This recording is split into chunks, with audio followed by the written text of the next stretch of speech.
പെൺകുട്ടിയെ ശല്യം ചെയ്തെന്ന പേരിൽ വീടിനുള്ളിൽ കയറി ആളുമാറി ആക്രമിച്ച് +2 വിദ്യാർത്ഥി മരിച്ച സംഭവത്തിൽ പ്രതി പിടിയിൽ.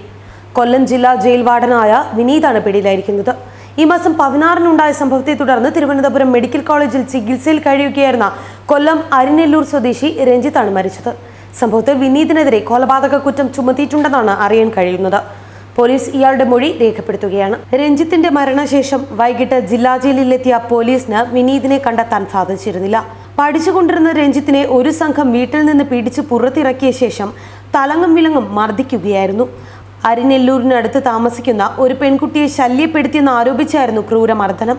16-ന് രാത്രി 10:30-യോടെ വീട്ടിലെത്തിയ ഒരു സംഘം ആളുകൾ വളഞ്ഞിട്ട് രഞ്ജിത്തിനെ ആക്രമിക്കുകയായിരുന്നു. സംഭവത്തിൽ രഞ്ജിത്തിന്റെ തലയ്ക്കും ഇടുപ്പിനും ഗുരുതരമായി പരിക്കേറ്റിരുന്നു. പെൺകുട്ടിയെ ശല്യപ്പെടുത്തിയെന്ന് ആരോപിച്ച് നടത്തിയ മർദ്ദനത്തിനിടെ വന്നവർ പറയുന്ന പെൺകുട്ടിയെ അറിയില്ലെന്ന് പലതവണ രഞ്ജിത്ത് ആവർത്തിച്ചെങ്കിലും ആരും ചെവിക്കൊണ്ടില്ല. ക്രൂരമായ മർദ്ദനം തുടരുകയും ചെയ്തു. മർദ്ദനത്തിന് നേതൃത്വം നൽകിയ ജയിൽ വാർഡനായ വിനീത് ഇപ്പോൾ ഒളിവിലാണ്.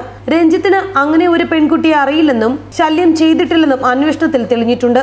കൊല്ലം താലൂക്ക് ആശുപത്രിയിൽ വെച്ച് ബോധരഹിതനായ രഞ്ജിത്തിനെ പിന്നീട് തിരുവനന്തപുരത്തെ സ്വകാര്യ ആശുപത്രിയിലെ തീവ്രപരിചരണ വിഭാഗത്തിൽ പ്രവേശിപ്പിക്കുകയായിരുന്നു. താൻ നിരപരാധിയാണെന്നും ആളുമാറിയതാണെന്ന് പറഞ്ഞിട്ടും വളരെ ക്രൂരമായിട്ടാണ് ഈ 17-കാരനെ തല്ലിച്ചതച്ചത്. പോലീസിന്റെ പ്രാഥമിക അന്വേഷണത്തിലും രഞ്ജിത്ത് പെൺകുട്ടിയെ ശല്യപ്പെടുത്തിയിട്ടില്ലെന്ന് തന്നെയാണ് തെളിഞ്ഞിരിക്കുന്നത്. ഗുരുതരമായി പരിക്കേറ്റ രഞ്ജിത്തിനെ തിരുവനന്തപുരത്തെ സ്വകാര്യ ആശുപത്രിയിൽ പ്രവേശിപ്പിച്ചു. കുറേ ദിവസം അത്യാഹിത വിഭാഗത്തിൽ കിടന്ന രഞ്ജിത്ത് ഇന്നലെയാണ് മരിച്ചത്. തിരുവനന്തപുരം മെഡിക്കൽ കോളേജിൽ പോസ്റ്റ്മോർട്ടം നടത്തിയതിനു ശേഷം കൊല്ലം അരിനെല്ലൂരിലെ വീട്ടിലെത്തിച്ച് രഞ്ജിത്തിന്റെ മൃതദേഹം സംസ്കരിക്കും. കൊല്ലം ജില്ലാ ജയിൽ വാർഡനായ വിനീതാണ് രഞ്ജിത്തിനെ മർദ്ദിച്ചതെന്ന് ചവറ തെക്കുംഭാഗം പോലീസ് വ്യക്തമാക്കിയിട്ടുണ്ട്. ന്യൂസ് ഡെസ്ക് മറുനാടൻ TV.